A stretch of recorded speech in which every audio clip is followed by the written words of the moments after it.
नमस्ते। कभी बचपन में ऐसा लगा है जब बाहर किसी को देखते हुए सोचा हो कि काश मेरी जिंदगी भी ऐसी आजाद होती।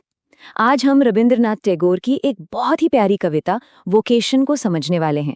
ये कविता एक बच्चे की नजरों से आजादी के असली मतलब को ढूंढती है। तो चलिए इस खूबसूरत सफर को शुरू करते हैं। सोचिए, कविता की शुरुआत ही इस मासूम सी लेकिन कितनी गहरी इच्छा से होती है। एक बच्चा जो अपनी तयशुदा जिंदगी से बाहर झांक रहा है और उसे एक फेरी वाले की दुनिया में आज़ादी नजर आती है। ये सिर्फ एक लाइन नहीं है, ये उस दिल की पूरी कहानी है जो बंधनों से आज़ाद होना चाहता है। तो कविता का सफर शुरू होता है दिन के पहले पहर से।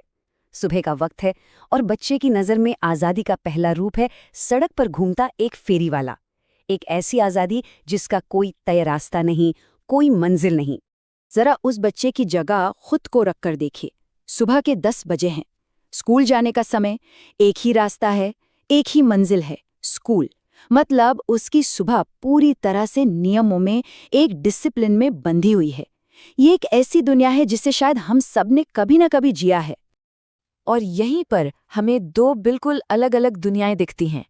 एक तरफ है वो बच्चा जिसका हर मिनट, हर कदम पहले से तय है, और दूसरी तरफ है वो फेरी वाला जिसकी दुनिया में न तो घड़ी की सुइयां हैं और ना ही कोई तय रास्ता।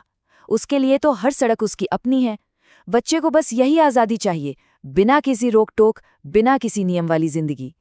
अच्छा, तो सुबह से अब हम आ गए हैं दोपहर में, और यहाँ आज़ादी का एक बिल्कुल नया और मज़ेदार रूप हमारे सामने आता है। ये है नियमों को तोड़ने की आज़ादी, थोड़ी बेफिक्र की आज़ादी। तो अब शाम के 4 बज रहे हैं, स्कूल की छुट्टी हो गई है और बच्चा एक बार फिर उस नियमों की दुनिया से बाहर कदम रखता है। लेकिन घर जाते हुए उसकी नज़र किसी ऐसे शख्स पर पड़ती है जो अपनी ही धुन में मगन है, जिसे दुनिया की कोई परवाह ही नहीं। और वो है माली। बच्चा देखता है कि माली तो पूरी तरह से आज़ाद है। वो मिट्टी में खेल रहा है, फावड़े से जो मन में आए कर रहा है, अपने कपड़े गंदे कर रहा है, और कोई उसे टोकने वाला नहीं है। उसे इस बात से कोई फर्क नहीं पड़ता कि धूप है या बारिश। ये आज़ादी है साफ सुथरे रहने के दबाव से, सामाजिक नियमों से। और बस बच्चे के मन से यही आवाज निकलती है, उसे भी ऐसा ही माली बनना है जिसे खुदाई करने से कोई रोक न सके। वो भी मिट्टी में खेलना चाहता है, गंदा होना चाहता है, बिना इस चिंता के कि कोई डांटेगा। है ना ये आज़ादी का एक बिल्कुल अलग और चंचल रूप। चलिए अब हम कविता के सबसे आखिरी और शायद सबसे गहरे हिस्से पर पहुंचते हैं। रात का समय है और यहाँ आज़ादी का जो ख्याल है वो सामाजिक नियमों से भी बहुत आगे निकल जाता है। वो इंसानी सीमाओं को भी पार कर जाता है। एक तरह से ये लगभग एक जादुई एहसास है। टैगोर के शब्द देखिए, क्या कमाल की तस्वीर बना रहे हैं।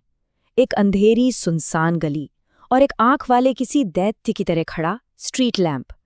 इस रहस्यमयी और थोड़े डरावने से माहौल में एक ऐसा किरदार है जो इस अंधेरे का राजा है। वो है चौकीदार। रात के अंधेरे में अपनी लालटें झुलाता हुआ चलता है।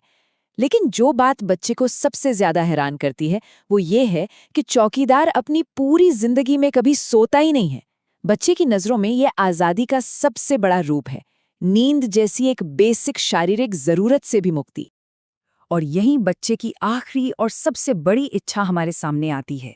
उसे चौकीदार बनना है, जो रात का मालिक है, जो अंधेरे और परछाइयों के साथ खेलता है और जिसे सोने की भी जरूरत नहीं। ये तो कुदरत के नियमों से भी आगे जाने की चाहत है। तो सवाल ये उठता है कि इन 3 अलग-अलग किरदारों और इन 3 इच्छाओं के जरिए टैगोर असल में कहना क्या चाहते हैं? इस कविता का असली वोकेशन या असली बुलावा आखिर है क्या? देखिए, वोकेशन का मतलब होता है एक अंदर की आवाज, एक पुकार। लेकिन यहाँ ये समझना बहुत जरूरी है कि बच्चे की ये पुकार किसी खास नौकरी या पेशे के लिए नहीं है। नहीं, उसकी पुकार तो उस आज़ादी के लिए है जो उसे इन लोगों की जिंदगी में नजर आ रही है। तो अगर हम पूरी कविता को एक साथ देखें तो कहानी कुछ यूं बनती है। सुबह फेरी वाले की तरह समय और रास्ते के बंधन से आज़ादी, दोपहर माली की तरह सामाजिक नियमों और डांट फटकार से आज़ादी, और रात चौकीदार की तरह नींद जैसी कुदरती सीमाओं से भी आज़ादी। आप देख रहे हैं कैसे आज़ादी की ये परिभाषा हर पहर के साथ और गहरी होती जा रही है। तो इसका सबसे बड़ा मतलब ये निकलता है कि बच्चे का असली वोकेशन या बुलावा किसी नौकरी के लिए नहीं, बल्कि खुद आज़ादी के लिए है। ये हर तरह के बंधन से मुक्त होने की एक गहरी, एक इंसानी तड़प है, जिसे एक बच्चे की मासूम आंखों से दिखाया गया है। और आखिर में ये कविता हमें एक बहुत ही गहरे सवाल के साथ छोड़ जाती है। जब हम दूसरों की जिंदगी को देखते हैं तो क्या हम उनकी सच्चाई देख रहे होते हैं, या फिर हम बस अपनी ही आज़ादी की इच्छा का एक अक्स, एक आईना देख रहे होते हैं? क्या उस बच्चे को फेरी वाले की मेहनत या चौकीदार का अकेलापन दिखाई देता है, या वो बस उनमें अपनी अधूरी ख्वाहिशें देख रहा है? शायद कहीं न कहीं हम सब उस बच्चे की तरह ही हैं, दूसरों की जिंदगी में अपनी ही आज़ादी को तलाशते रहते हैं।